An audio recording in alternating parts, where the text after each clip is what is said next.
Thanks, Melissa. You guys want to come get a seat, get comfortable here? Welcome, everybody. Again, my name is Adam Moore. I'm the EEO and Diversity Director for SAG-AFTRA. And for the last decade or so, I've done my best to understand all the insane things that you all go through as performers, so that your union can protect the rights that you have and advocate for the necessary changes that you need. And I want to thank the SAG Foundation for inviting me to facilitate what I know will be a thrilling and enlightening evening for us all. And for those of you out in the internets, hello, and you're not going to be able to participate in this part, but just so our panelists get a sense of who's in the room, by show of hands, how many SAG-AFTRA members are here tonight? Okay, and how many of those are doing stunt work or would like to get into stunt work, so we get a sense? Okay, and the future union members of the world, new school students, we have new school students, and equity members. Fantastic, okay. I think that gives us a sense of who we're talking to, at least not on the interwebs. And as you heard, you can, in addition to bringing up note cards or handing in note cards, you can tweet questions to hashtag SAGF or SAGF. In light of the recent tragic death of Sarah Jones in Georgia on the set of Midnight Rider, the goal of the panel is to inform you of what your rights are regarding safety and empower you to feel confident in speaking up if your safety is being threatened. In other words, what are my rights? When should I be on the lookout for stuff? What should I be on the lookout for? What are those things that should set my spidey sense off? And when should I say something? And when I want to say something, who do I talk to? The SAG Foundation has assembled an incredible group of folks here tonight who will be able to provide candid and reality-based answers to those questions and share years of insight so that an area which has changed over time and is often misunderstood can be unpacked and untangled and understood by time we're done here tonight. So we're going to go right down the line, and I'm going to let this illustrious group introduce themselves. I'm Monona Russell, and I'm the safety representative for USA 829 IATSE and for the New York production locals. I'm a chemist and industrial hygienist. My name is John Ford. I'm the president of Motion Picture Studio Mechanics, Local 52. Cover 5 states, New York, New Jersey, Pennsylvania, Delaware. We also we represent most of the below-the-line crafts, grip, electric property, sound, and whatnot. My name is Jim Damus. I'm Director of National Field Services with SAG-AFTRA. We have a staff of 7 field reps who monitor and enforce the contracts on the sets. We're getting a little impromptu direction Okay. here. We're going to go through what you guys go through. Sorry on about set. that. Another microphone. We're good. And I am currently embarked on a national program training our locals around the country in on-set representation to increase our set presence nationally. I'm Tim Gallen. I'm a stunt performer and stunt coordinator, presently coordinating the TV show The Following on Fox. Been working in the New York area for the past 35 years. Thank you. Yeah, that's worth a round of applause for all these folks. That's right. Just to give you a sense of how we're going to go through this conversation, the idea would be to talk about the things that you can do as you prepare for the job, the things that you can know, the things you can find out, the information that's available to you, the things you should prepare before you even show up for a day of work. Then the majority of the conversation will be all those things that happen when you actually are on the job, and then those things that may come up afterwards, whether it's a result of your job or something that you don't think of until afterwards, or you want to speak up after the fact. So we'll kind of take you through your process. And we're going to talk a lot about what the contracts say, what laws say, what the rules are, essentially what's supposed to happen. But these folks have an incredible amount of experience for what actually happens, right? How does that actually translate into the real world? Contract says this is what plays out real time in the real world. How are you supposed to deal with it? So we're going to try to, in an attempt, one, not to bore everybody to death by just reciting contract language, actually make it applicable so you know what to do when you're working. So we'll start off with the stuff that happens before work and the things that you might want to think about before you go to set or as you're looking to take that job or in the audition room. So you have the opportunity to get on set, go to work, and there's certain kinds of information that you might want to know about. There are safety bulletins, I understand, that people can take advantage of. Who does these safety bulletins, and where can people find those things? Well, the AMPTP, the Alliance of Motion Picture and Television Producers, has a set of them, and you can access those online. There's also a group called PLASA, P-L-A-S-A, and they are setting all kinds of standards for performance, for equipment, for electricians, for lighting, for a great deal, rigging, those kinds of things. So there's many places.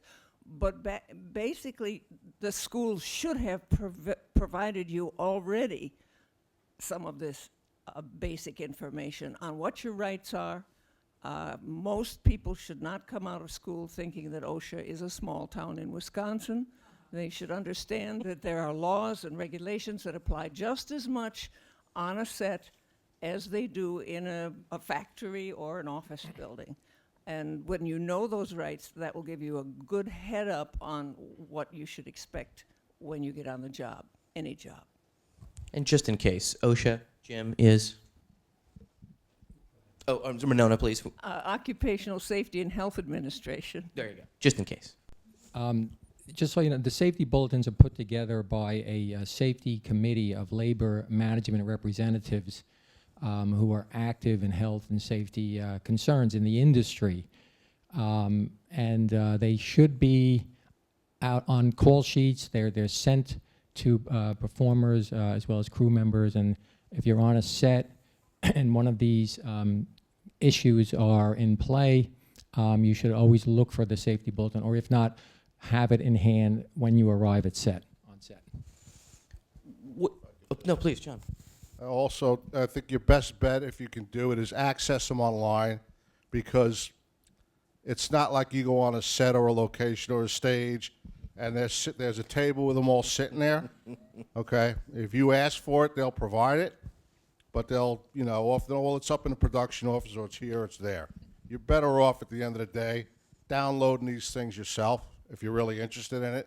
I wouldn't rely on the employers to just have it there. They should, but they don't. What kinds of things can people expect to see on this? When they're looking at this, what are they looking for, or the kinds of things that they should keep an eye out for, the typical sorts of things that you might see on one of these bulletins that people should take a look for? Well, their recommendations, their guidelines of what's proper, what's an acceptable standard. For example, smoke and fogs. They stipulate there what is acceptable and what is not, and therefore we go to the material safety data sheets, the MSDSs, and we go to people like Monona to interpret.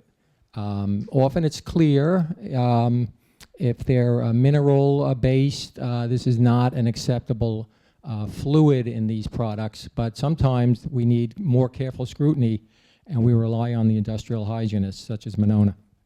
So you mentioned the material data safety sheet. So, and Monona, if you want to pick this up. So the kinds of things that people will see there is what? Junk. They're terrible.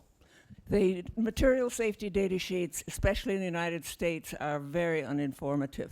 That's why there's a brand new law. And OSHA had to pass it, because if we don't pass this law, we can't export to other countries that have all passed this law after 2015. So they are now, you finally learned there are material safety data sheets. Now you got to unlearn it, because they're going to be safety data sheets. And they're globally harmonized so that they'll be understood all over the world, not just here. And they have more information and better information, hopefully. So those are a good source of information for any kind of fog, pyro, any kind of paints that are on the set, anything like that. But interpreting them is tricky. That's why we train in our union. For example, you might see on a material safety data sheet or one of the new safety data sheets that a chemical is not considered a carcinogen by IARC, which is the International Agency for Research in Cancer, NTP, the National Toxicology Program, or OSHA. What does that really mean? It's never been studied for cancer. Because if it was studied, it would be listed in category 4 if it was not a carcinogen. So all kinds of things you have to learn. No one is going to tell you this. So I think it's up to the unions to do some of the training so that we read this properly and understand. Those sheets come from the manufacturer who is selling the product. Well, duh. So it's important that we really understand what they're saying. And, you know, I echo your calling them junk, because often they say trade secret, and it's supposed to have all the ingredients on there. Trade secret. I mean, so what do you do? It is a requirement in SAG-AFTRA contracts that they give us the MSDSs upon request, but hopefully there'll be something that comes along that's better equipped for us to deal with, as Monona indicates. So somebody has a question. If somebody is looking at this stuff and says, you know, I don't know about this, where do they go? What do they do? I mean, Nona talked about, you know, we're all here today to learn about these things, but if I'm about to go to work and I see something on one of these sheets and something looks a little shady to me and it says trade secret or says something on there that looks to me like that doesn't mean anything to me, how do I go about finding out whether or not it's okay for me to go to work or whether or not I should request a test or all those things? What do I do before I go to work if I see one of these things? Well, I think the first thing you should do, you know, obviously, is call a union, call anyone, if you know any one of them, and we can get copies of it and we can start the ball rolling. Don't forget, you're on the set, right? You're expected to go to work, right? You can't just say, well, I don't know what this means, so I'm not going to work, and we're not going to shoot until somebody. We'll get that work done for you at the time, and hopefully this comes up. And a big part of the problem is, you know, as performers, most of you're the last ones on the set, right? The scenic artists, my people, construction guys, and we've been there for 2 weeks or 3 weeks or a month and a half. All the chemicals, all the paints, everything's all been done. You're walking in at the end of it. So, but on location, that's a different story. Anytime we go into a place, we always instruct our members, if there's something wrong, if you think something's wrong, everybody's got a cell phone now. Just go around the corner, drop the dime, and then go back to work, and we'll send somebody up to investigate. But it's, you know, you can get sick in a hurry in some of these places, so you should never be afraid to make the call. What you bring up a good point. I think it's something that we'll hit throughout the evening. Is that if you see something, say something. If it drop the dime, pick up your phone, text, go back to the holding or do what you got to do.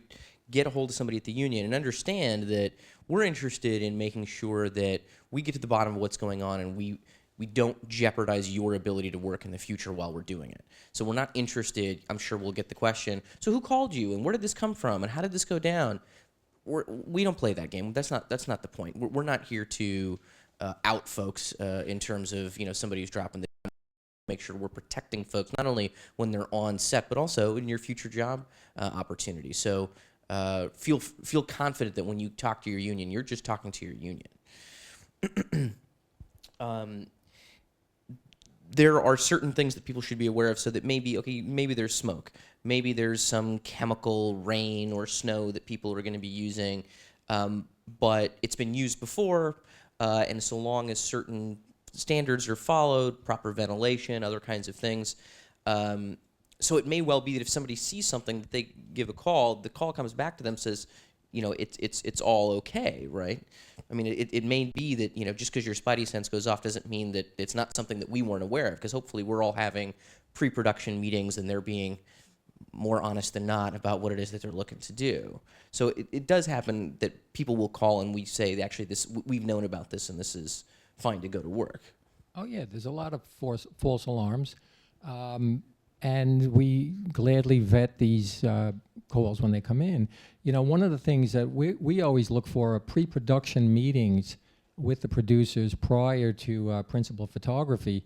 There's no requirement in our contract for that, but often, particularly the New York production teams will want to do that. So we We clear the air, we go over their concerns, our concerns, so everything is done according to our contracts and in a safe manner. And we always ask for any MSDSs on chemicals such as smoke, fog, artificial snow, and having that stuff in advance to vet. When there are trade secrets listed, then we have a decision to make, and it's not on set. We always say we don't want the drama on the set. You know, send those in advance. So wherever we can, we do that, but we can't always do it. No, I think it's a good point. I mean, nobody wants surprises at work, right? Everybody, you're supposed to know what you're going to work to do, what the job is going to require. Same thing from the employers. They want to know you have the skill set you said you have. You look the way you said you did in your picture or whatever it may be. No surprises on either end. And if that comes up, unfortunately it happens, you know, you got to let somebody know and let the union know. Before we get into working on the job itself, there's something that members should also think about to make sure that they themselves are prepared should something happen. So before you get there, again, this idea of no surprises is be prepared. And so to make sure that you have, you know, list of medications you may take, take care of yourself as a human being, and recognizing that while you have a whole union behind you, and you have other unions and other employees there with your same interest in mind, at the end of the day, you got to make sure you take care of yourself. And so make sure that you have with you everything that you may need and somebody else may need if should something happen, that you can be attended to appropriately. So when you get to work, and I think we'll just go through some things that people encounter. We've talked a bit about some of the chemical things, but more of some of the activities or other folks that they may see on set. We'll just maybe go down and maybe start with Tim about some of the best practices when engaging with some of these things and things you can ask for, things to look out for. And so let's talk about explosives and in gunfire and squibs and those things. Yeah, well, with squibs, we're working hand in hand with the special effects department, and they actually will take the wardrobe and put the squibs in. In our case, the special effects coordinator will, along with myself, speak to the actor or actress to let them know exactly what the squib is, how it works, the safety precautions.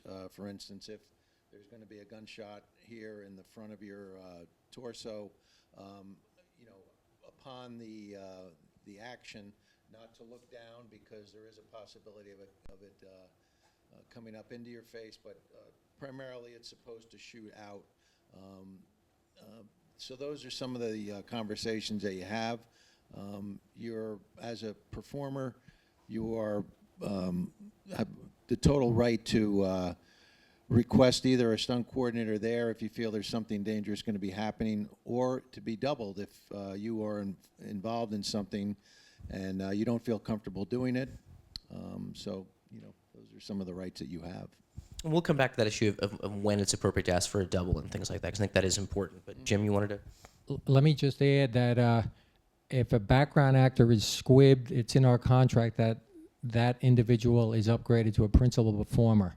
It doesn't necessarily say stunt performer in the contract, it says principal performer, and we do look for a medic to be on the set whenever an actor or a stunt performer or anyone is squibbed.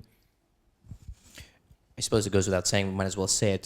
Squib would be the explosive, mini explosive that would mimic a gunshot or some kind of wound or some kind of something that would mimic the impact. So what you're the upgrade to principal is not just you get a line, but you actually wear a squib in your wardrobe, and you are now it should get a principal contract. Yes.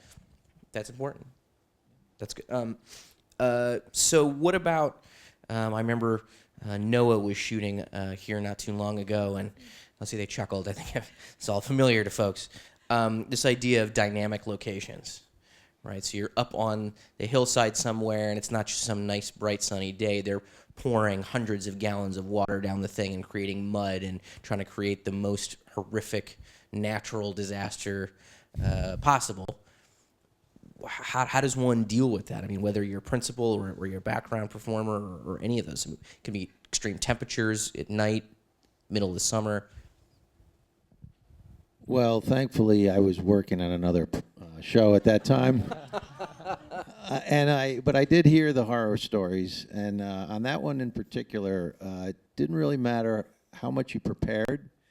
You were going to be wet, and you were going to, break for lunch and go to the lunchroom, and you were going to remain wet. It wasn't like a situation where you could dry yourself off and then get dried up and ready to go for the second half of the day. It was, there's, legions of stories about what people experienced there. The interesting thing that I did hear from some of the stunt performers were that they enjoyed it because they actually got to do a lot of work, got to actually do things. It wasn't a lot of standing around. It was fairly grueling. So, but I think in those types of situations, you sign on for something and you have to tough it out, and it's some conditions are worse than others. I was going to say we had a field rep there virtually every night. J.J. Blitzstein did a terrific job, and he worked with the safety officer from Paramount, monitoring the winds and the temperature, and if the wind went over 15 miles an hour with those massive rain towers, and there were a lot of them, in the rain, they couldn't shoot. And if the temperature went below 40 degrees, despite everyone wearing a wetsuit, they couldn't shoot. And they had anywhere from 30 to 50 stunt performers every night. In the pre-production meeting, I was looking for more. The bigger the ratio, the better for everyone. So, the field rep had to monitor what the background actors were doing, what they were being asked to do. Basically, the hordes poured out of the forest and came running toward the Ark over the mud fields in the rain, and there was a huge battle scene. So there was a lot going on this set, and thankfully, everybody seemed to get through it.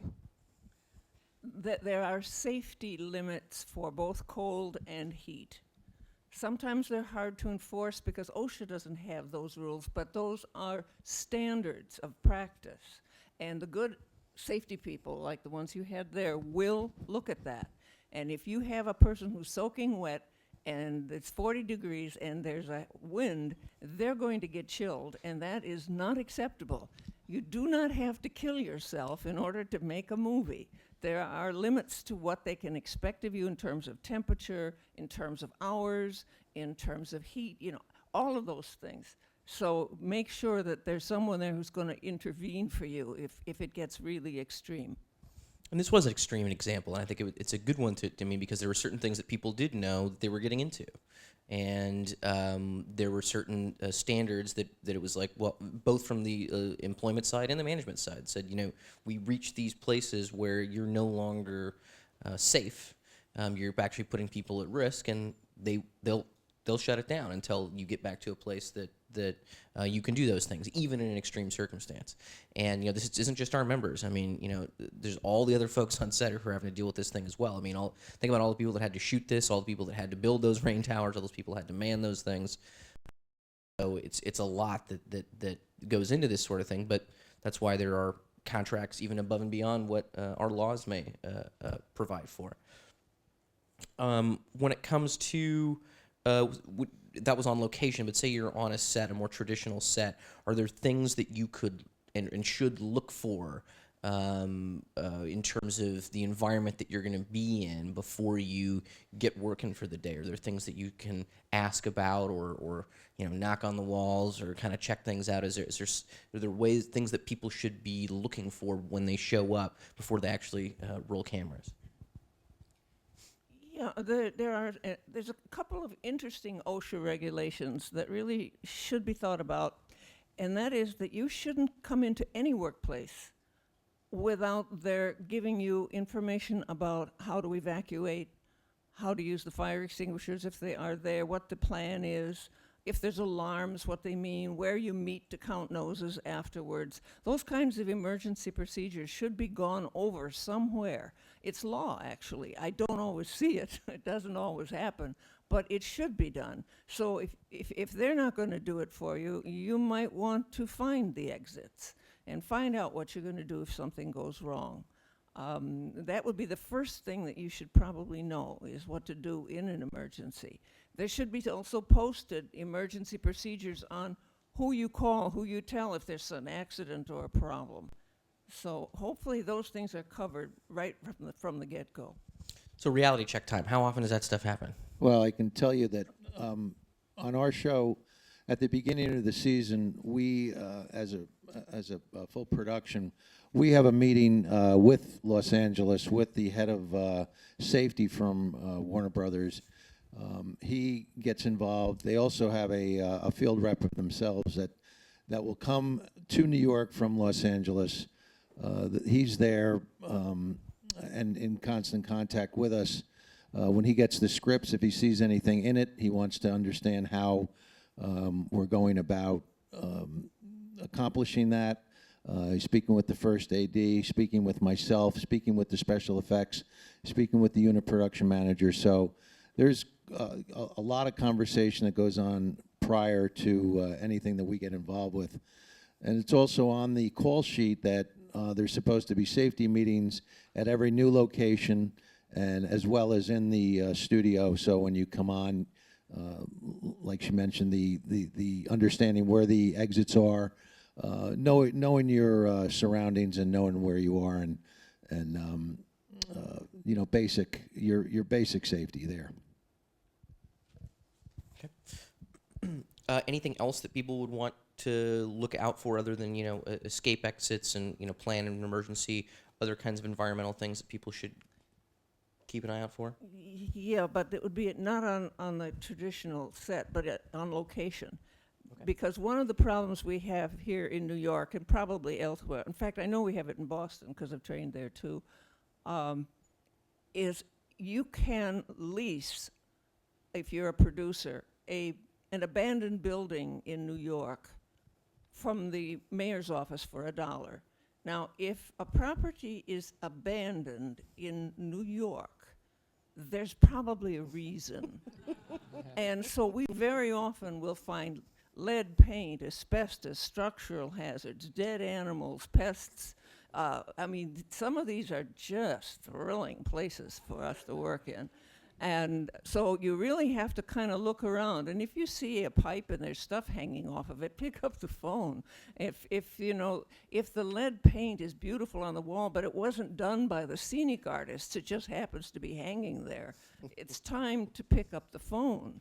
And if you walk on the floor and it kind of bounces, there's a lot of things that we see in these places that are quite scary. And we don't usually hear about them until somebody picks up the phone, because we don't always know all of the places they're shooting in the office. So we really, at orientation, tell people, you know, let us know. As soon as you've got a job, let us know where it is. And if anything doesn't look right to you, give us a call. We'll check it out. If it's not a problem, good. We're still glad that we went there. We're not going to say, well, you didn't find anything terrible, so we're mad at you. You know, we're going to take a look at the place. So, and we keep in our union, all of the reports by address. So if they want to use an address over again, we already know some of the problems that are on that set. We see a lot of illegal electrical service and no plumbing. I mean, you're working in most places that have a certificate of occupancy. These places are abandoned, and it's something you really need to look around you. You also need to stay on top of that, because there's a lot of locations where they'll want to shoot in one portion of the building and they'll go in and then make a good faith effort to clean it up. And then the director comes in and goes, well, I don't want to shoot over there. I want to shoot down there, where nothing has been done. So, you know, you go in there in the first place and, okay, yeah, it's great, have a good shoot. And then you get a call 2 days later, well, we're not in that part of the building, we're in another part of the building. So you have to stay vigilant. I mean, this business is notorious for you know, you tell somebody you could shoot in any room in this building except that one. Don't go in that one. You know where they're going. Yeah. Jim? And, you know, those rooms should be taped off limits. In our pre-production meetings, we always say, are you going to any environmentally challenged locations, any dangerous locations? Because we need to know up front so we could vet that. John mentioned earlier that the other unions, Local 52, 829, others who prepare the sets in some of these places like abandoned buildings, they're in way before we are. So, we have our own committee of unions and we deal with these issues, and I'll get those reports in advance. But that doesn't always happen. And sometimes producers don't heed our advice, and we get frantic calls from members on set that there's an issue, and we send a field rep down there, and then they have to show us that the place is safe or not. We've had situations where a major studio production was notified in the pre-production meetings, let us know about these locations. They didn't do it, and the night before they were supposed to go into one of these buildings in Queens that are questionable, the star did not want to do it, found out about it in the makeup chair the night before. And we went to Monona, we spent the whole night virtually dealing with this issue, and as a result, 3 days. We held our position on that. So we need this information up front. They need to share that with us so these locations are properly vetted and shown to be safe. Yes, that's a really interesting problem that he mentioned, and there's been 2 of them now. When stars are breastfeeding or they're pregnant, they get very sensitive to going into really dangerous and dusty and lead paint and asbestos kinds of places. They will not do it. So if the producers don't do a good job, sometimes it isn't our job that we shut it down, but they will not go there. And without the star, there's no production. So they can be very influential in getting the right things done on a set. Well, I think this is a great point to hit. I think that, despite the fact that all the unions are talking to one another ahead of time, despite the fact that we will sit down with the employer before they go to work most of the time, sometimes it takes someone to say, I'm not going to go to work. Sometimes it's going to take other people, when you're not a star, to stand in solidarity with people. Because if somebody else is just going to go pick up that job that somebody else is going to let go and go do the thing that's unsafe, well, there's not a huge deterrent for the employer to not continue to do the thing. And when you've got, it's not just, it's not just Los Angeles and the studio system in New York anymore. It's all over the country. Between Georgia and Louisiana leading production last year, the fact that I could shoot a feature film on the iPad I'm looking at the moment, the barriers to entry to this are so different. The employers are so different these days that it's not always dealing with labor relations from Warner Brothers or a major studio. You're dealing with an entire spectrum of people who, I'd say more often than not, are interested in making sure that they send people to work safely. But they might not know how to do that. They might not understand what their obligations are. And every once in a while you get somebody who actually just doesn't care into the mix. But they're all the different things that we can do ahead of time before you get there. But a lot of times we need to hear from you. I mean, there's 165,000 SAG-AFTRA members that are there to be able to pick up the phone if we have not been given the information that we need. At orientation, I just tell people, well, what you need to know also is I have a long theater background. I'm not just a chemist, industrial hygienist. I was AGVA by the time I was 3 years old, married into a vaudeville family. So I've seen it all. And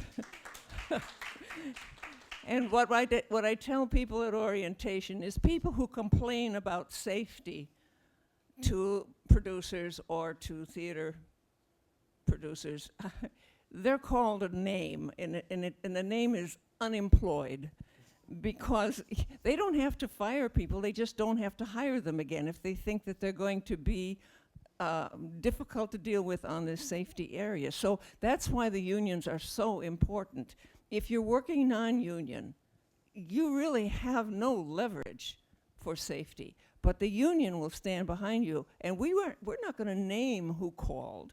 And with the New York production locals, if I show up there with John and our people, they don't know who called it in. It could have been a SAG member, it could have been a member of the Directors Guild, it could have been anybody on that set.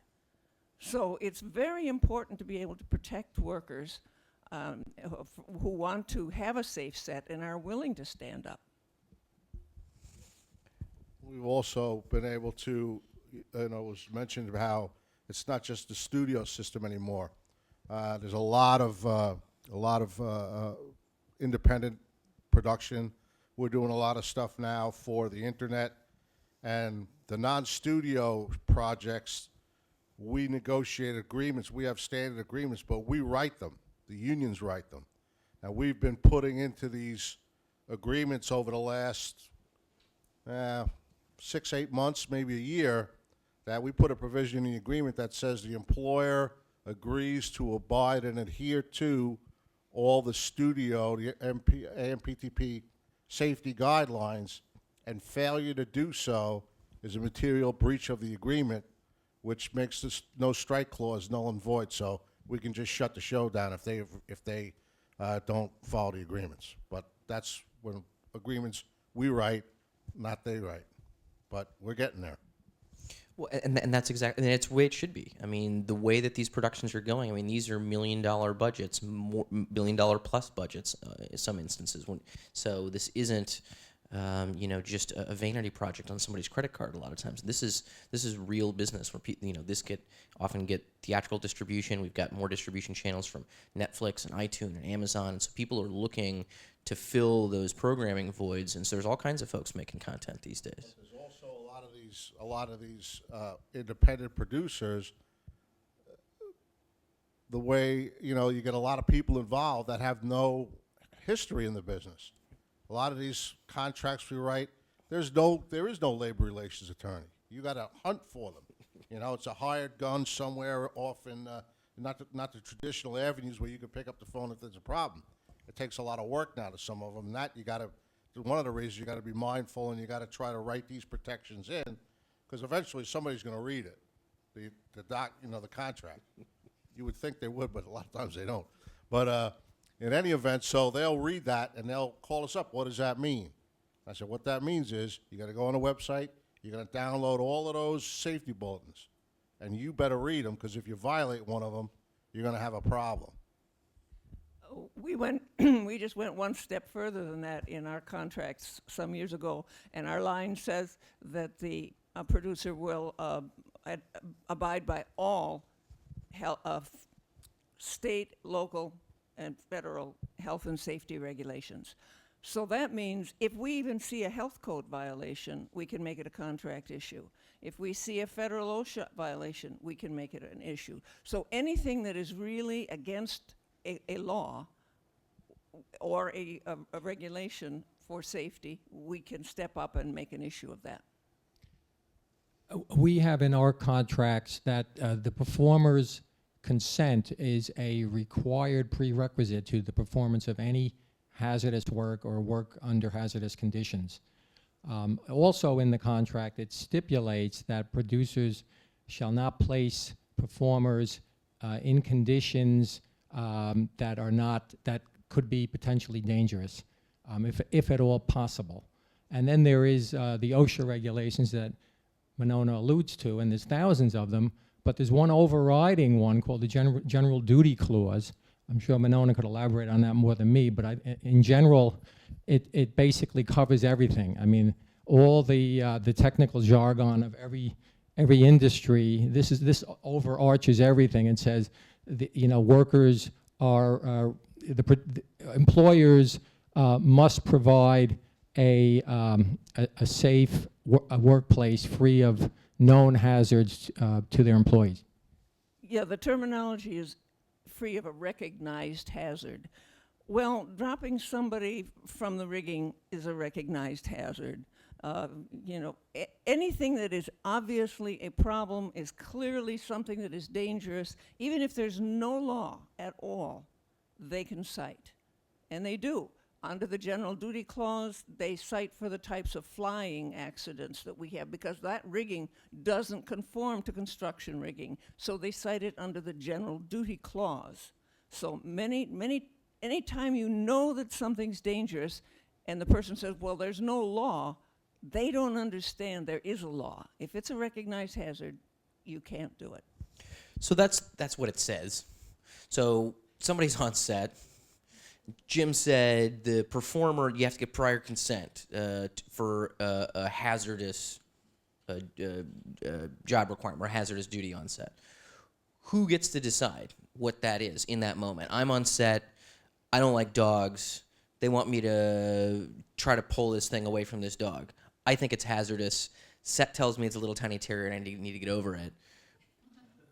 Who decides whether or not it's hazardous in that situation or any other? Well, with like respect to animals, in our CBA, it does say what a reasonable person would deem to be hazardous with respect to working with an animal, unless there is a qualified animal handler or trainer on the set. So, I mean, there's a lot of middle ground to this type of thing. If it's a bear you're working with or a chihuahua, I mean. Well, Tim, can you give us you don't have to use names, and and please don't, I suppose, an instance that you can recall where there was a bit of contention about somebody wanted to call something hazardous and the other side said, no, that's not hazardous, you should probably go do that, and had to find a way to actually go to work, which is what everybody wants to do, which is to do the job and do it safely. Is there any example that you might be able to give us where that comes up, where this idea of I need to give consent for hazardous work and then actually kind of rubber meets the road? Well, I can say that, you know, and oftentimes, and there's even some of the crew members who are on set, especially when we're dealing with weapons, things of that nature. It's not only performers, but crew members who are also exposed to this will question distances, will question, you know, where things are going to be going. When you're working with firearms, sometimes you have the shell casing projecting out. And so you have to cover all those issues, and with not only performers but even the crew members that are on set. So it does come up, and it's. I think one of the things that you can take away from all this is that the unions, the people who are involved in all the different guilds, a lot of the people on productions who are trying to do the right thing, have written a lot of rules. There's a lot of discussion, but at the end of the day, when you show up on set, you're your own CEO, and you're responsible for yourself. And you should be vigilant to know that a lot of things have been put into place, but there's always the human factor. And the human factor is mistakes are made, people forget, and so we all have to work together as far as that's concerned. I think we should also turn it around, because sometimes there are people who want to do things they shouldn't do. It isn't only that the producer is asking people to do things that are dangerous. Sometimes the person who gets the job is just wagging their tail to do whatever the hell, even if it isn't safe, and hopes to get a good reputation as somebody who will do anything that they're asked to do. That's very career-ending, let me tell you, if you really have that philosophy, because sooner or later something's going to go wrong. You are the only instrument you have as an actor or a performer, and you take good care of it, because if you don't, it doesn't matter. No one's going to say, oh, wait, they were wonderful until they died. It isn't going to it isn't going to get you anywhere. So keeping your instrument in good shape is the important thing to think about. Just an example of that, we have a show that's getting ready to go here in the city, and the employer actually called me last week and said, well, we're going to be going to this location, and there's some lead paint, so we're in a process of having it abated and whatnot. We're a little bit behind schedule, We had trouble with the lease or whatever it was, and so I said, okay, great. Do me a favor, give me a call when it's ready. And so, we called I called my people on the show. They said, oh, okay. Well, when can we go there? And I said, well, maybe on Friday or so, but they're not sure about the schedule. Friday, I must have got 5 calls. Well, can we go in there? I said, well, did the employer tell you could go in there? They told us there was lead in there. Well, yeah, but we gotta get in there. Well, when the air is safe to breathe and everything's going in there. I got 5 phone calls this morning. Are they done? I got to get in there. I said, the employer hasn't told you anything? They're going to call you when it's safe. Well, yeah, but it shoots in 3 weeks. I got to go. And we actually had a guy go in there today. He went in there, and he was working. We had to call him up to get out of there. The report's not issued, but they just, at the end of the day, they want to get the work done. Sure. And they understand that it shoots in 3 weeks, and if it takes an extra week, they're going to have to work 16-hour days, right? They'd rather breathe in the lead paint than work the 16-hour days. Preparation, like vigilance, as everyone's saying, and a clear understanding of what's expected at the time of hire is the way to go. And like Monona says, a lot of performers, they'll do anything almost to please the producer and get the job and maybe get an upgrade or whatever. But it's just, what we look for on a set is who's doing the hazardous work. Is it stunt performers? How many stunt performers are there? And who's in that sort of perimeter of control, as it's called, Are there any background actors? What are they being asked to do? And that's our focus.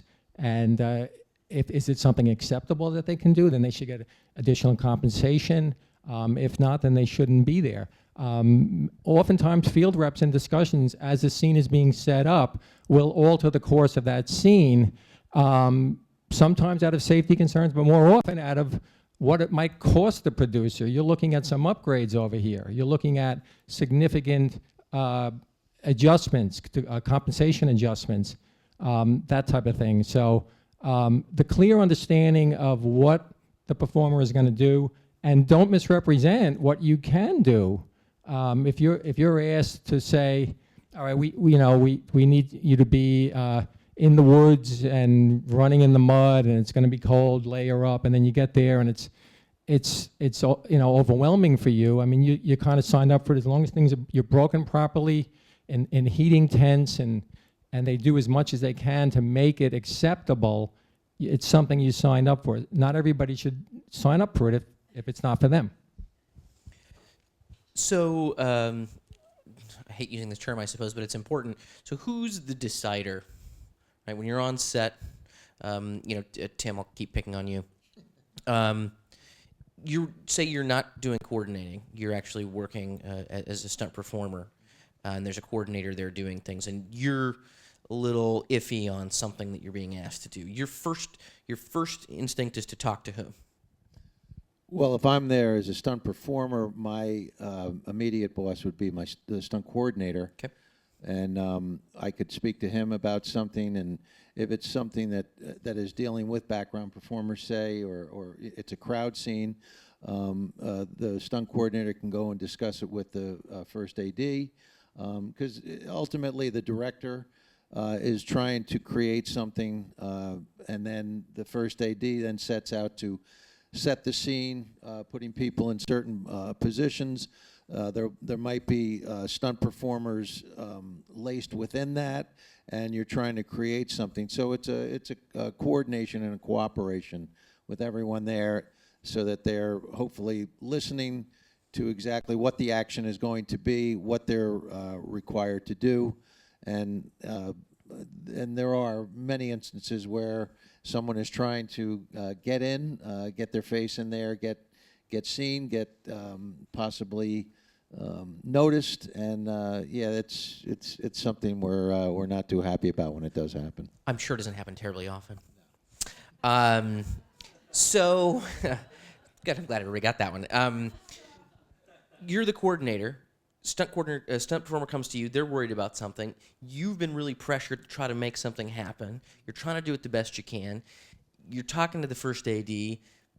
you're really not seeing eye to eye on this. At what point do you bring in a field rep? Do they come to you to talk about, hey, look, from the background's perspective, this is kind of what's going on? Sort of where's the stunt coordinator? Because it's an interesting role the stunt coordinator plays. It's that it's really unlike any other position within the union.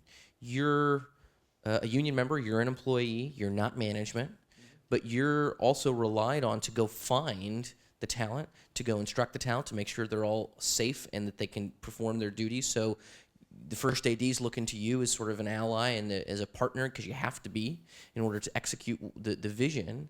So you sit in this middle ground in a way, primarily being a union member, of course, but kind of what, as a stunt coordinator, can you do, and what are the tools that you have to really ensure that everyone's safe in those instances? Hire the right people. And, you know, what a good coordinator brings to the equation is knowledge of who is in the marketplace.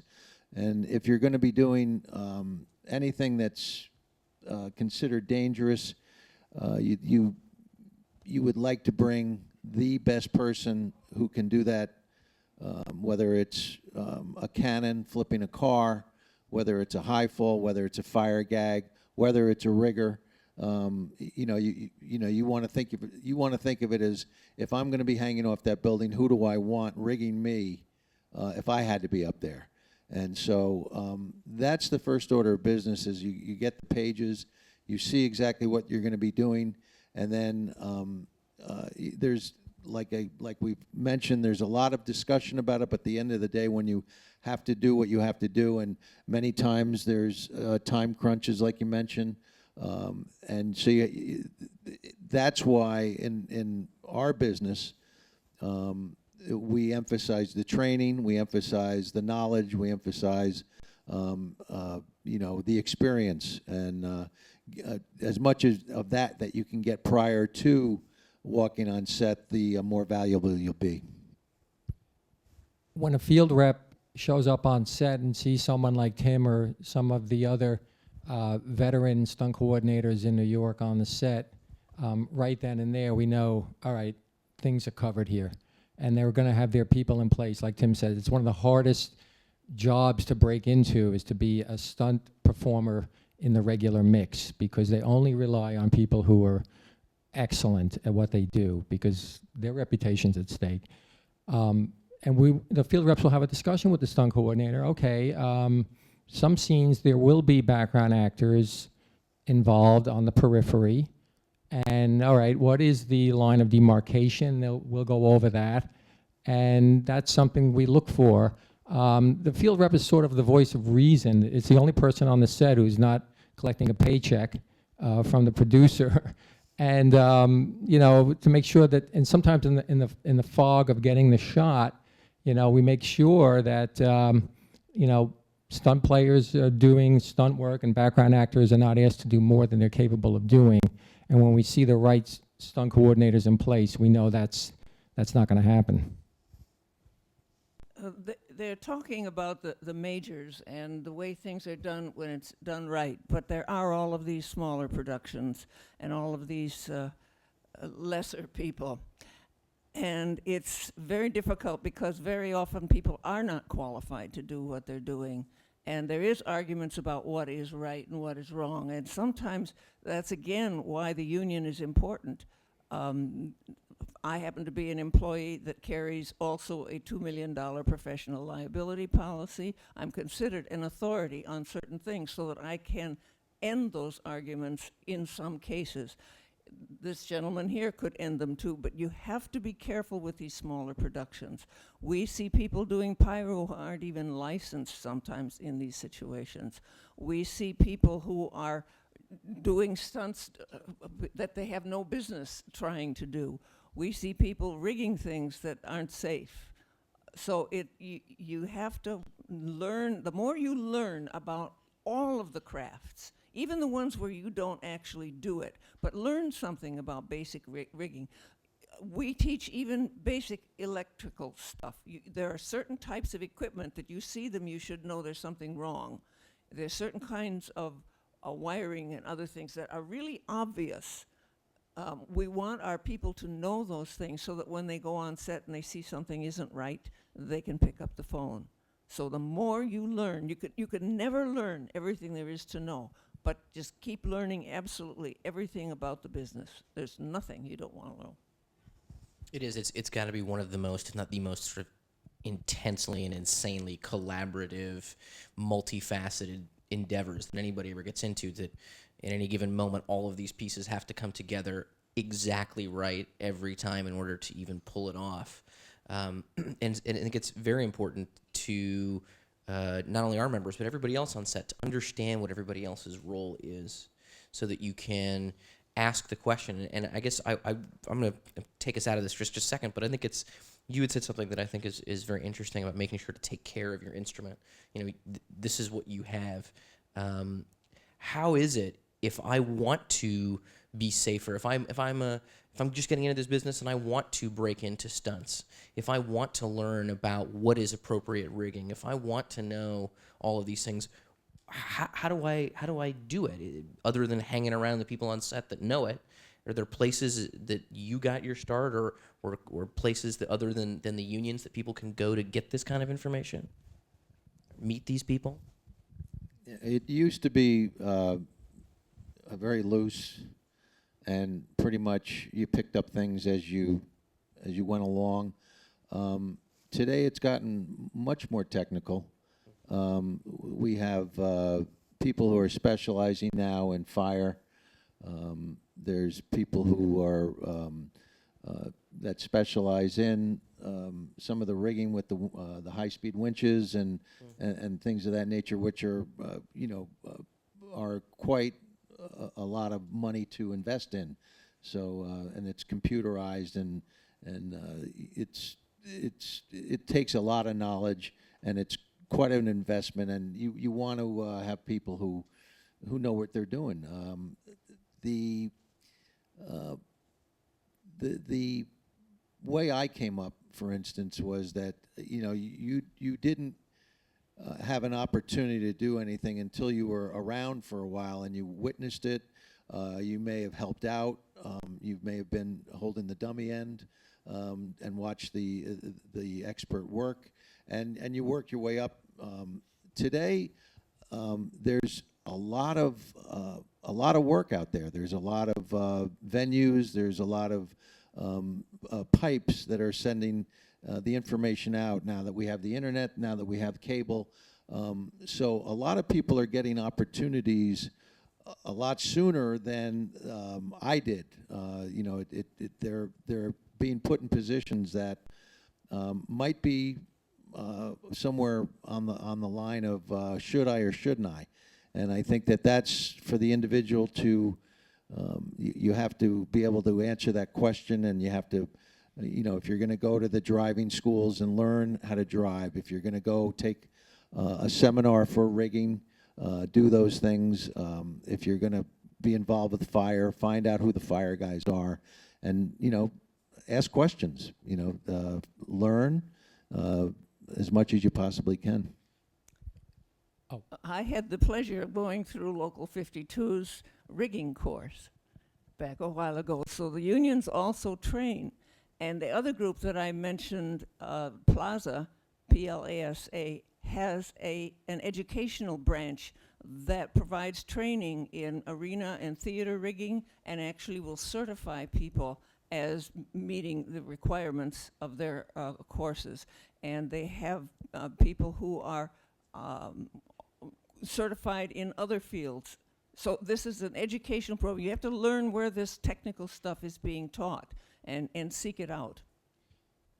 I think learning all the technical stuff would be terrific, and that's optimal to really know your way around a set, to navigate a set, and to make decisions. But the practical reality is, for many of you, that's not going to happen.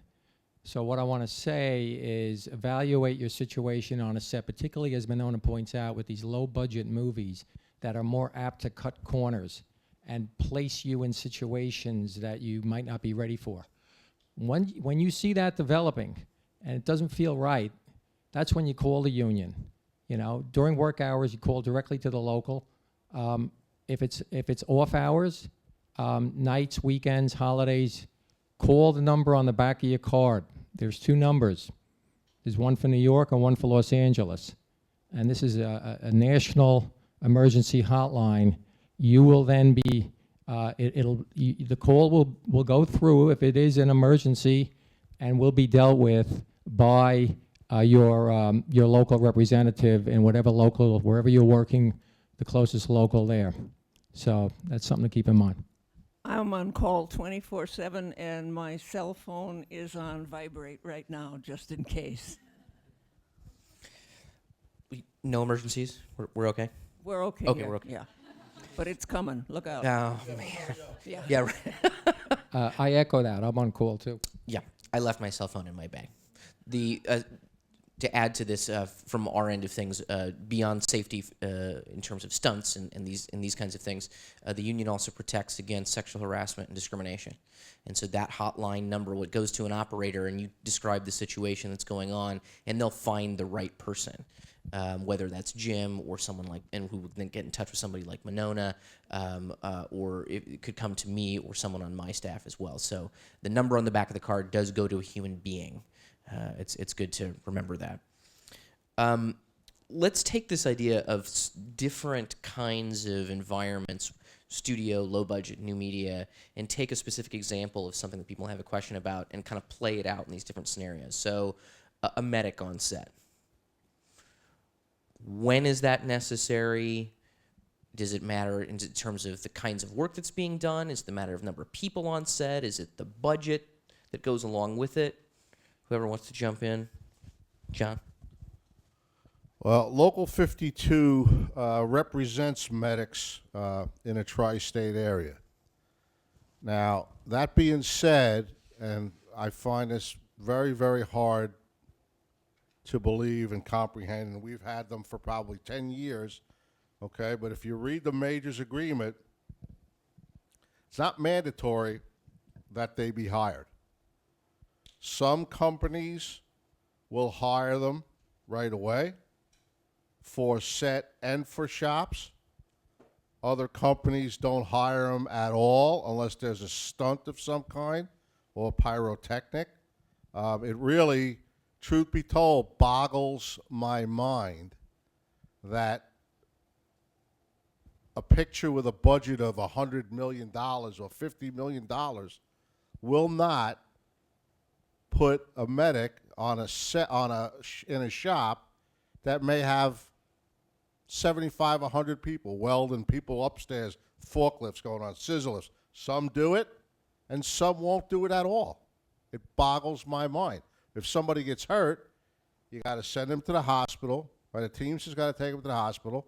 He's got to go with a production assistant to the hospital, stay there in an emergency room for 10, 12, or 14 hours, right? When in reality, half the time, if there was a medic there, they would have fixed the problem, wrapped him or her up, whatever it may be, and down the road you go. But the resistance that I find with regards to medics being, and I mean, time after time we've made proposals to have them mandatory, and I get it that you don't want to have to pay for a medic if there's 4 people working on the corner or whatever, but you put proposals in there for if there's more than 20 people working in a 50 people even. Put a medic in there, they won't do it. So before Jim jumps in, and I guess we should have done this before, can you define what you mean by medic anyway, or sort of what we're talking about? Is it Well, I shouldn't say, and I EMT? should not say medic because one of the last contract we had, our first aid employee, which is what we call them now in the contract, and there was a legal reason why they shouldn't be called medics. They're there to provide first aid. But to get that language changed, it's like you're trying to get world peace. Just change the language. We don't want to call them medics. We want to call them first aid employees. Well, why? Why? What's the difference? Like, what are you up to? Constantly. It took days and days and days. They finally relented, but they had to put in a contract. This does not infer that we're going to hire any more of them. I mean, it's just mind-boggling. One of the things that I've been in this business for going on 40 years. And like I said, they're not all like that. Some of them are very good. And so you're going to open up a shop, the first person in through the door is the first aid employee, not the medic. It's a Right. first aid employee, and so you were talking about the majors. You're talking about the studios that you negotiate with. Right. So Jim, if I don't know if you were going to pick up on that as well, and maybe talk about, again, it's not just the majors anymore. I mean, there's a ton of work going on, especially in New York, that's not those folks. So talk us through some different scenarios when it comes to first aid, people who can provide first aid. Well, I agree with everything John said, and we do have language in our contract that calls for, and it's very specifically worded. It doesn't use the term medic, doesn't use EMT or anything like that. It says a person qualified to administer medical assistance on an emergency basis during the performance of hazardous work or work under hazardous conditions. What does that mean? Essentially, it's an EMT or a paramedic. There are occasions where where they put an RN out there if it's like a minor scuffle and might be a few scratches or something like that. So who knows why they have to word it this way? Maybe it's so they could get the nurse in there cheaper now and then. I don't know, but I do marvel at how often we still get into these battles about having a medic on a set. And just the last year, I've probably had field reps on sets 6-7 times with some stunt work going on. And often the stunt coordinators, he or she is busy, setting and planning the stunt and getting everything along those lines, and thinks that the production manager's got his back until the field rep shows up and says, "Where's the medic?" Oh, and then I thought so and so, and then that's all what thought he was going to get it, or somebody else was going to get it. So there's no medic. We've had near-miss car crashes, and we actually made them get an ambulance, right? And the ambulance did show up with 2 EMTs right before that one. There was a squib scene, studio TV show, where we were told, and this was going to happen later in the evening, but the field rep was told, "We don't need a medic." And I said, "You got to be kidding me." And, there were calls to labor relations, and they actually argued the point with me. But as it turned out, they changed it, and the stunt coordinator was under the impression that there would not be a squib when he showed up. So, of course, he was on board with us. So we get into these battles. I was once on a set, and they were doing like elaborate car. This is years ago. 10 cars in a major near miss ending in a crash, and there was no medic, and I held them up for 2 hours till they got a medic down there with an ambulance. Another time there was a stair fall, and they got the medic, and then they went to my bosses to appeal that I was over the top. Somebody going down like 15 flights of stairs, a cement staircase outside, like head over heels. They didn't think a medic should be there. So. I'm giving you some of these examples that are extreme cases, but, in the vast majority of the time, we have the medic on the set. And when there's an ambulance, we look for 2 people so somebody could drive the ambulance while someone is administering, first aid. So we look for 2. And I always tell the field reps, make sure you eyeball the medic. Never take anyone's word for it. Oh, well, he's down there. Yeah, right. So. Anyway. And I can add that a few years back, there was a discussion, and I don't know if it's been resolved in paper or if it's been memorialized, but there was a question of when we have medics on set, especially when we're doing larger gags where there's fire involved, or like you said, going downstairs, car crashes, this, that, and the other. That the medic or EMT or paramedic, or whatever you want to call them, that they're trauma trained, and that they have the ability to cut an airway, to do a tracheotomy on you, because in the essence of time, if you are in have a heavy trauma situation and they might not have time to get you to the hospital, you want to make sure that there's someone there who is trauma trained. And these are questions that you can ask. Sometimes they'll send an ambulance, but they're bus drivers, nothing more. They're not going to be able to save your life. They're only going to get you to the hospital, to the person that can save your life. So this is... There is an OSHA regulation if the hospital is a certain number of minutes away that you have to have someone on site who can do something. I've never really thought about that regulation, but I'm certainly going to go back and take a look at it again because I have a feeling we may be able to use that. So hopefully people are seeing a theme emerge here, which is the unions, in some cases state and local and federal laws, have really good protections in place on paper. And there's certain vagaries built into it, right? I mean, I'm a big fan of lawyers in a lot of instances, but sometimes they're a little overzealous when they try to protect their own interests. And so the language is up for interpretation. And one side may have a practice of it being one thing, and the other side has spent the last 20 years pushing against it. But those protections don't live on their own. People aren't often inclined to simply do everything that it could possibly mean and take every permutation and make sure they have that protection up front. They'll probably look to see if anybody asks the question. A lot of what's been said tonight has to do with, if you see something, say something, ask the question. Is this safe? Is there a medic? You know, has there been a safety meeting? You know, do I have the right equipment? Is this okay? And a lot of the times those things have actually been worked out and there is an answer for you.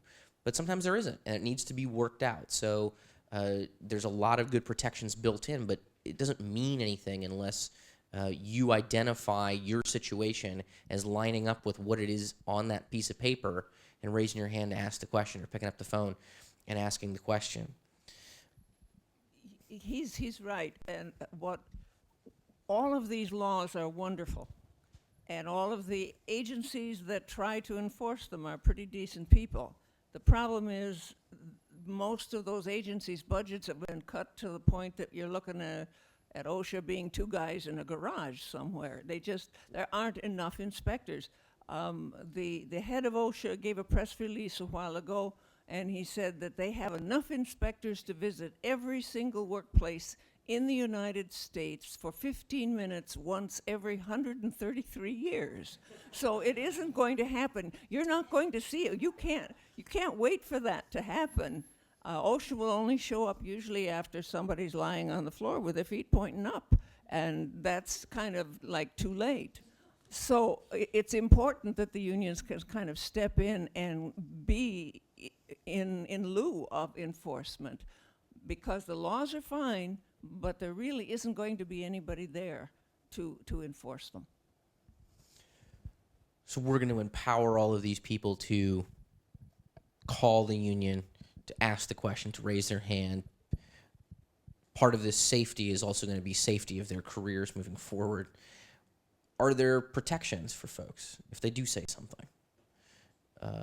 In whether they call a union, different shops may have different protections in their various contracts, but how can we assure people, whether it's the way we go about our business or certain protections that may be in our contracts, or there are certainly federal retaliation laws and state retaliation laws for these sorts of things, but you know, I think that we've encouraged a lot of people to do the right thing, and now we should make them feel somewhat secure about going about doing it. And Monona's shaking her head at me, so maybe that's not possible, but I thought I'd throw it out there. There's OSHA whistleblower laws. Oh, don't count on them. Because in our business, no one has to fire you. They just don't rehire you for the next thing. So we really don't have much whistleblower protection. The unions will also step in if you've been unfairly treated or unfairly fired, but if the word gets out, that's the problem. They're not under an obligation to hire you for the next job. So it's a serious issue, and that's one of the reasons why we say if you know the producer and you know that when you bring up a safety problem, he's going to say, "Oh, goody, let's work on that." Well, then fine. But if you're not sure, again, pick up the phone. Then let them yell at us. We like it. So there you go. So it's going to be a lot about the way in which the unions go about doing this work. So can you talk a little bit about phone call comes in? I mean, you've related some anecdotes about things that you've been able to work on, but maybe to reinforce the point about how it is that we go about doing this while protecting the individual. I think a lot of it has to do with timing. Again, with location work, even with the studio work, as you could find out about it, we can deal with it. The less issue there is with regards to retaliation, in my opinion, because there's time. When you have to tell an employer that now you can't shoot today, when you've got 300 people on the payroll waiting to go to work, right? Then that gets the blood boiling. But sometimes it can't be helped. But a lot of times, and we've had this with our own members to say, where the crew will go into a location to shoot, and then somebody will say, well, there's lead paint down here, but we've had 30 people working in there for a month. Right? So now the employer says, wait a second, we've had 30 people here in a month. Nobody said anything. Right? So sometimes it does get sticky, no doubt about it. But again, the more you try to get this kind of notice in advance. Sometimes you have a problem on the stages. Just last week, got a phone call on such and such a show, and the stage, the fire lanes were blocked. So I sent somebody over there. I was there in 15 minutes, and sure enough, the fire lanes were clogged all the way around. The problem is that the production designers build these sets right up to the edge of the fire lane. Okay, but now you got 6 tractor-trailer loads of equipment that have to go in there. Where's it going to go? So it's not always necessarily the employer's doing or their fault. Sometimes you fall into it. You got to clear the stuff out, put it out on the street. It's a hassle, but you can resolve it. In that instance, it didn't really cost them any time. But a lot of times that was our own folks. Guys, look down at the floor. That's the fire lane. You can't put all your equipment here. You got to keep this clear. So on one hand, we're causing the problem, and on the other hand, we got to fix the problem. So it's not.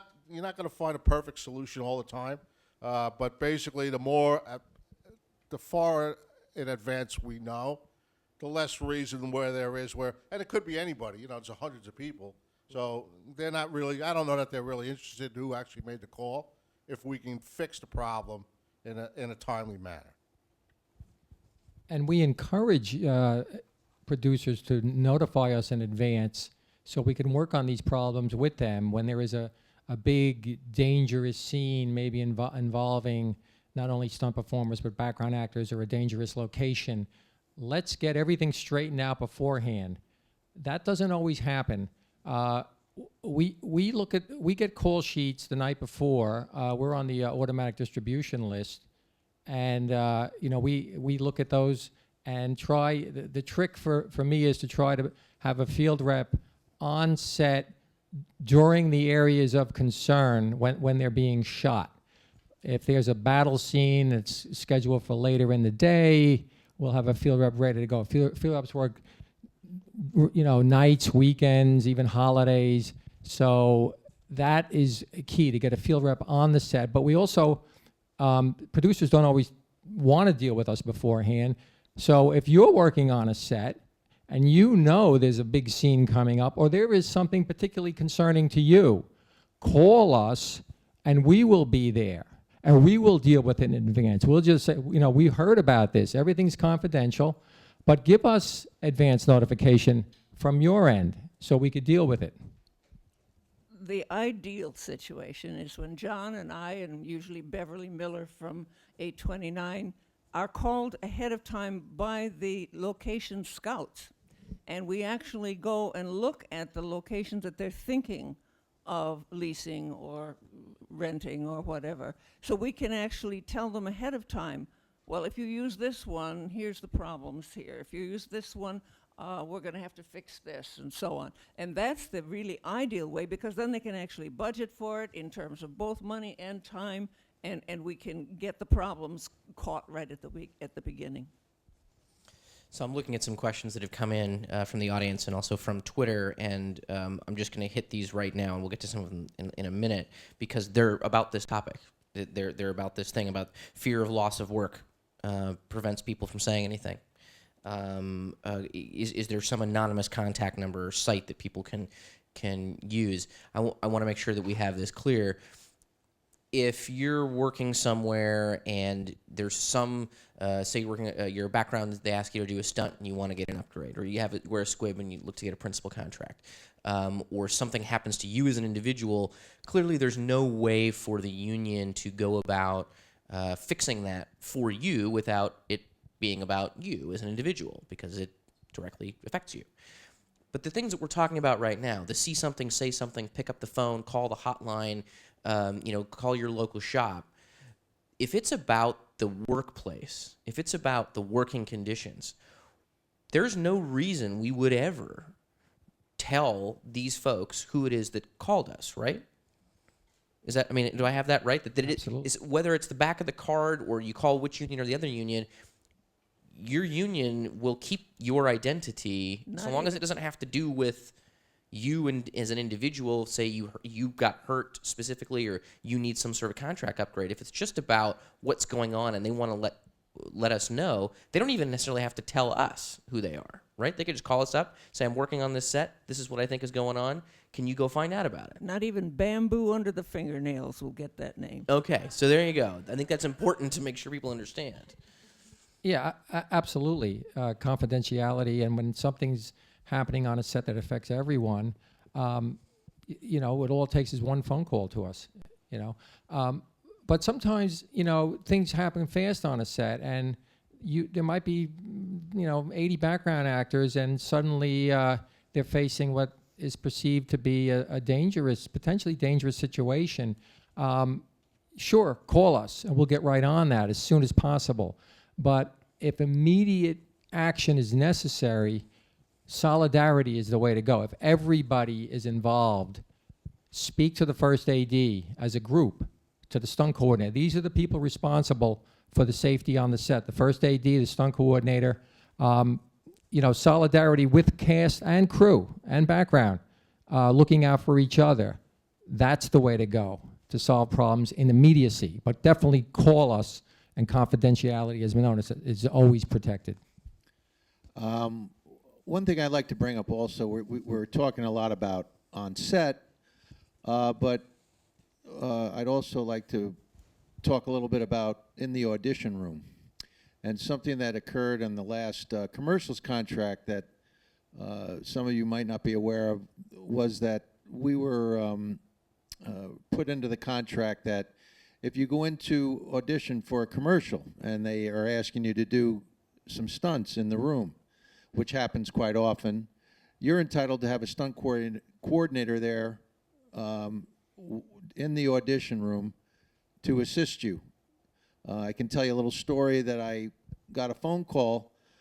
This is years back, where I was called by a production company, can you come in and help us with a audition? And I went in, and they were tackling guys in front of camera, and this director was not a nice person, and he was looking for real hits in the audition room. I mean, we weren't even shooting yet, and so I protected the people accordingly, brought pads in, and did the best I could to protect the people. And a lot of these people weren't going to make the commercial. They were just going to be in the audition room, and they were only going to select a few people. So the next day we went to set to shoot, and there's this guy that comes to visit set, and he's got a sling on. And I got into a conversation with him, and he was He had auditioned the day before I got called down there to be in the audition room. So this director had actually hurt someone, and the guy showed up, and he just, I don't even know if he knew what his rights were as far as compensation or anything of that nature.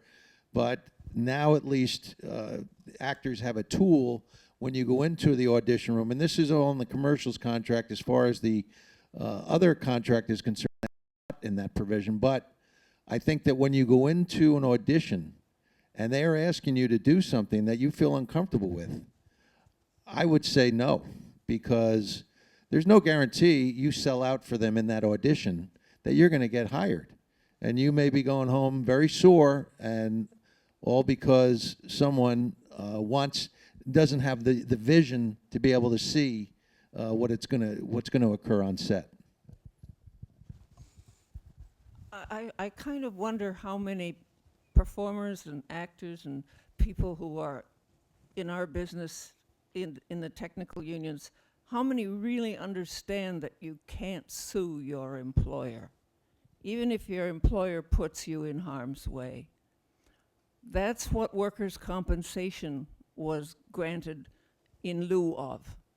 When we got workers' compensation, your right to sue the employer for the injury that you get or the illness that you get on during work is gone. I know of a dancer who was injured, and he slipped on a stage that was not properly maintained, and when he hit his head, he was damaged so that he no longer had balance control. So his career was over in that one fall. He was working in New York. He was an internationally known dancer. And he ended up with, that was a few years ago, $400 a week, full New York disability.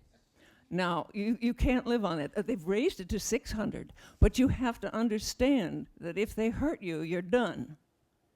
You can't just say, well, they put me in harm's way, now they're going to pay. They're not going to. And the employer only has his insurance rates go up a little bit. He doesn't pay the $400 or the $600 a week. So it is not to, sometimes it's cheaper to kill you. So you need to understand that. You need to be aware that protecting yourself is your job. That is an awesome transition into into what happens, because we've been talking a lot about how do you equip yourself the best you can to make sure you aren't hurt. That you know what you need to know, that you don't put yourself in harm's way, that you ask the question and you speak up before it gets there. Stuff happens. Even as prepared as you possibly could be, people get hurt. People die. If you're hurt on set, what do? You talked a little bit about workers' compensation. I don't know who wants to take this, but I get hurt on set. Who do I call? What do I do? What's my next step? Well, the first thing they're going to ask you at the hospital is this related to an accident? That's always on that blank that you fill out when you go to a new doctor or admitted for any reason. And if it is an accident, everybody in the hospital says, oh, God, we're never going to get paid, because now it goes through workers' compensation, and it might even be, if it's a car accident, it may have a lawsuit or something involved. Otherwise, I'm sorry, you mean an accident at work? An accident at work is still workers' compensation, and now it goes through a different part of the medical thing. Your health insurance is not supposed to pay for accidents at work. It's supposed to be under workers' compensation. So all of a sudden, your ordinary health insurance is not what is going to rule how that gets paid and how that gets done. I think that if you are on set and if they have been kind enough to provide a medic, you sustain an injury, however it may have occurred by accident, by what was going on with production. See the medic. If there is no medic, see the AD department, the assistant directors. They will have forms for you to fill out so that there's an accident report and you have it documented so that when you do need to go get workers' compensation, when you do need to go see a doctor, then you have that documentation trail throughout however long it takes to get healed. Let me just add that no matter how small of an injury you sustain on a set, if you know, seek out medical attention if necessary, but also make the AD department aware of it so they will generate an accident report. The accident report goes to the union, and there is a record of this. I've seen performers sustain what at the time seemed like a minor injury. I remember one background actor was doing some car work, you know, they were driving on the Henry Hudson Parkway, you know, and during one break, he's walking and somebody opens the door and he hit his knee and, you know, and didn't seem like a big deal, but it did develop into a problem. He had to have surgery, and he wound up getting workers' compensation for that. That's the key I want to point out here. And also, there's a statute of limitations for applying for workers' comp. I believe it's 30 days in New York State. There are some exceptions if symptoms develop later for you that you could try for as well. But always put in for the accident report any kind of injury, seek medical attention, and get all the forms for workers' comp if necessary, and keep aware of the time limitation. And make sure that you keep, and you got to do this yourself, keep good records. Make copies of every form that you have to fill out, every form that you fill out at the doctor's, depending on what the injury is. It could drag on for years and years. Could be dozens of different doctors, okay? Keep good records. Don't fill out a form, well, I mailed it in, okay? You got to keep good records of all that stuff. It could drag on forever, and any excuse that somebody has to throw a roadblock in there because they didn't get this form, it just makes it worse. So take that upon yourself. Always keep good records. And as Jim said, always report it, really, no matter how minor, because it may seem like nothing now, and then in 2 weeks or whatever it may be, you could be on a different job, still working. Now all of a sudden you can't. You got a problem. Always, no matter how small it is, get it documented on record and keep those forms where you can get at them. Yeah, that's absolutely right. I mean, in any work that anybody does in this country, clearly you need your healthy self to be able to perform the duties of your job. But even more so as a performer, this is all you got. You got to be able to bring your A game with everything you have. And if you think that something's not that big of a deal, it could develop into something later. If you don't have the documentation at the time, you're not going to be able to file for the workers' compensation. And in terms of documentation, there's no excuse anymore with smartphones. I mean, you can take a picture of every form of where you were when it happened, all those kinds of things. So take advantage of those kinds of things so you can really keep the best records possible. Just one last thing. Also, to be aware, at least on my end of it, the payroll company is the employer of record for workers' compensation and unemployment, not Paramount or Warner Brothers, whomever. For us, it's the payroll company. That information is on the pay stubs, but for us anyway, it's they're the employer of record, not the studios. And it's a similar case oftentimes for say background or their studios will employ payroll companies and things like that who will have that insurance, and all of that kind of information as to who the employer of record is depending on your job that you've got. All of that can be found with the union and our production records and the call sheets and the things that we have. I'm going to get to some of these other questions here, and then I'm going to have the panelists think as I ask these questions about any final takeaways beyond the, I think, beating folks over the head with if you see something, say something. Thank you, Mayor Mike Bloomberg, for that. I think we'll always remember that one. And also to remember that when you talk to your union, you're talking to your union, and that's it. But if there are any other final messages that you'd have for people, I'd like you to start thinking about that now. As we get into some, I couldn't figure out a clever way to interweave these questions into what we were talking about because they're fairly specific. But I do think that they'd be applicable to folks in the room and not just to the individuals who ask them. But what are the requirements, or are there requirements when it comes to having a coordinator when doing stunts? And does it matter what contract that I'm working under? So if I want to do a stunt in my low budget or my new media thing, can I just have somebody perform the stunt and I, as the director or first AD, can have them do it? Or is there some kind of requirement for a coordinator to actually do that coordination? We have a language in our contract that it very specifically does state that an individual qualified by training and or experience in the planning, setting up, and or performance of this type of stunt involved must be present, engaged and present on the set at the time of the performance. So it's very clear that is a stunt coordinator. They don't actually use the term, but that is a stunt coordinator. So that's one thing everyone should look for. When they are doing stunts or stunt-related work, there should be a stunt coordinator on the set. Okay, so yes. Okay. In all instances, yes, if you're going to do the work. And this isn't specific to these kinds of stunt or activity. This is more of sort of an environment kind of a thing. And I think oftentimes in places like New York or outside any studio system, frankly, are there any requirements when that have to do with getting people back to where they started in a safe location?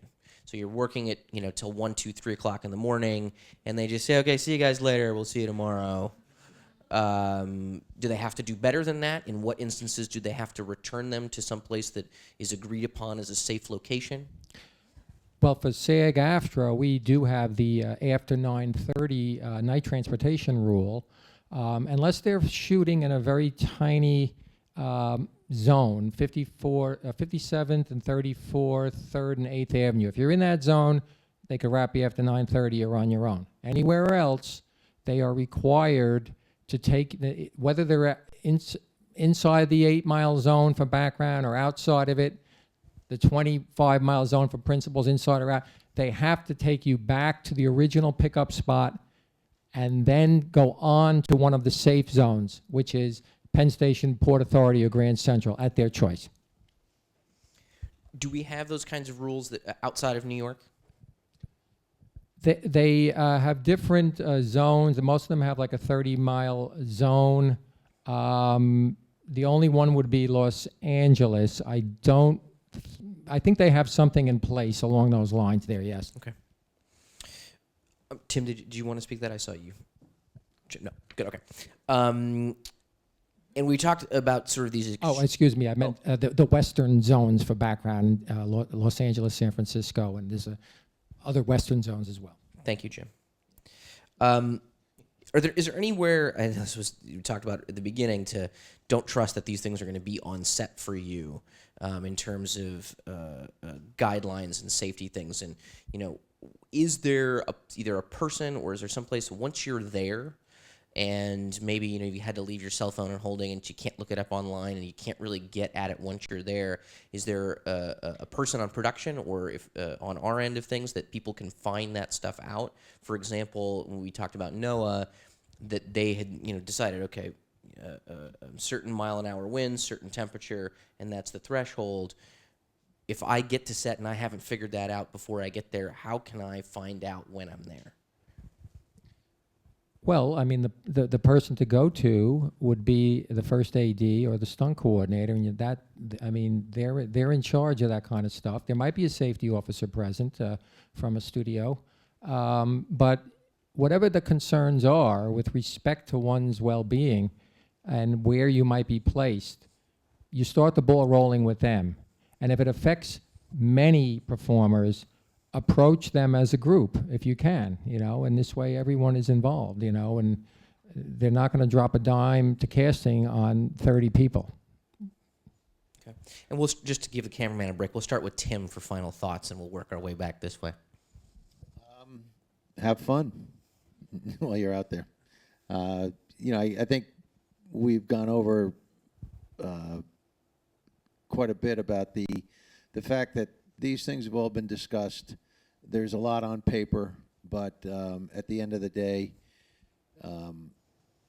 be vigilant, be responsible, ask questions, just go into your surrounding with your eyes open.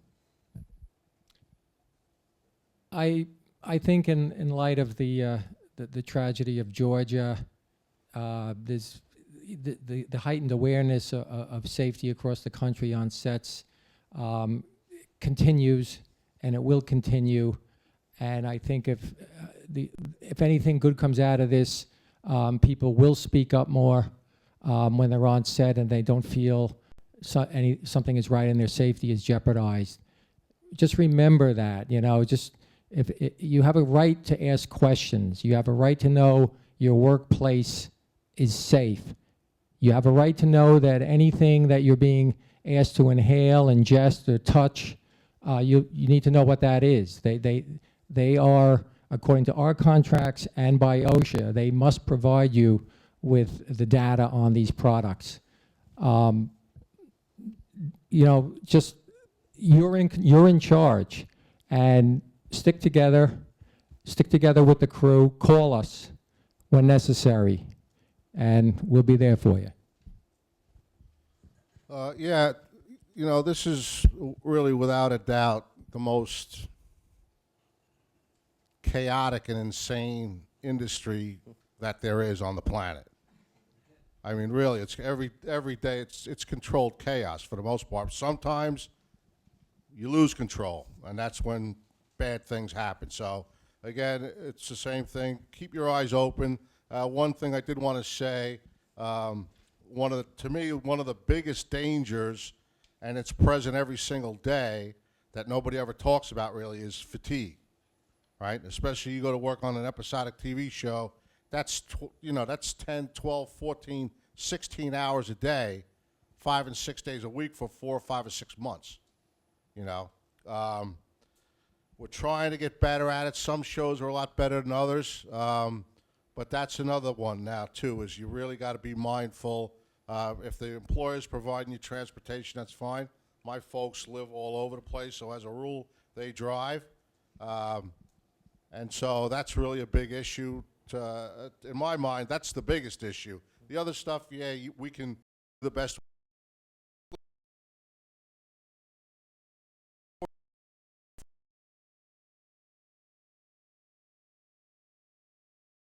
But everybody, please be mindful of that. And hopefully, especially if you're going to turn into big directors and producers and production managers, just be mindful of how you treat everyone. Somebody made a comment a few weeks ago, and really just be mindful of and have respect for everybody that's on the set. Right? We work long hours, we get on each other's nerves, we step on each other's toes, but at the end of the day, everybody just get home safe. That's all. It's difficult to know who to trust. And the one person you can trust is yourself. And the more you learn, the more you don't have to believe the producer when he says you can do this or you can do that or you don't need this. So never stop learning. This is the new school. It means you keep on educating yourself. And there is nothing about the business that you don't want to know. Just talk to everybody, learn all the time, read all the time. Get as much as you can, because every single thing that you know is going to come in someday, somewhere, to make this clearer to you. And take care of yourself, because you're all you got. That's fantastic. Well, I just want to, we'll hold the applause for the online audience so we don't blow their ears out until I go all the way down the line. But I think that it's been an incredible conversation between Monona, John, Jim, and Tim. Their information is online. Find us if you need. Thanks to the SAG Foundation. Thank you to the New School. Thank you all for being here. We can all clap now. Break a leg out there, everybody. Class dismissed. Class dismissed. Yes, good. Thanks, John.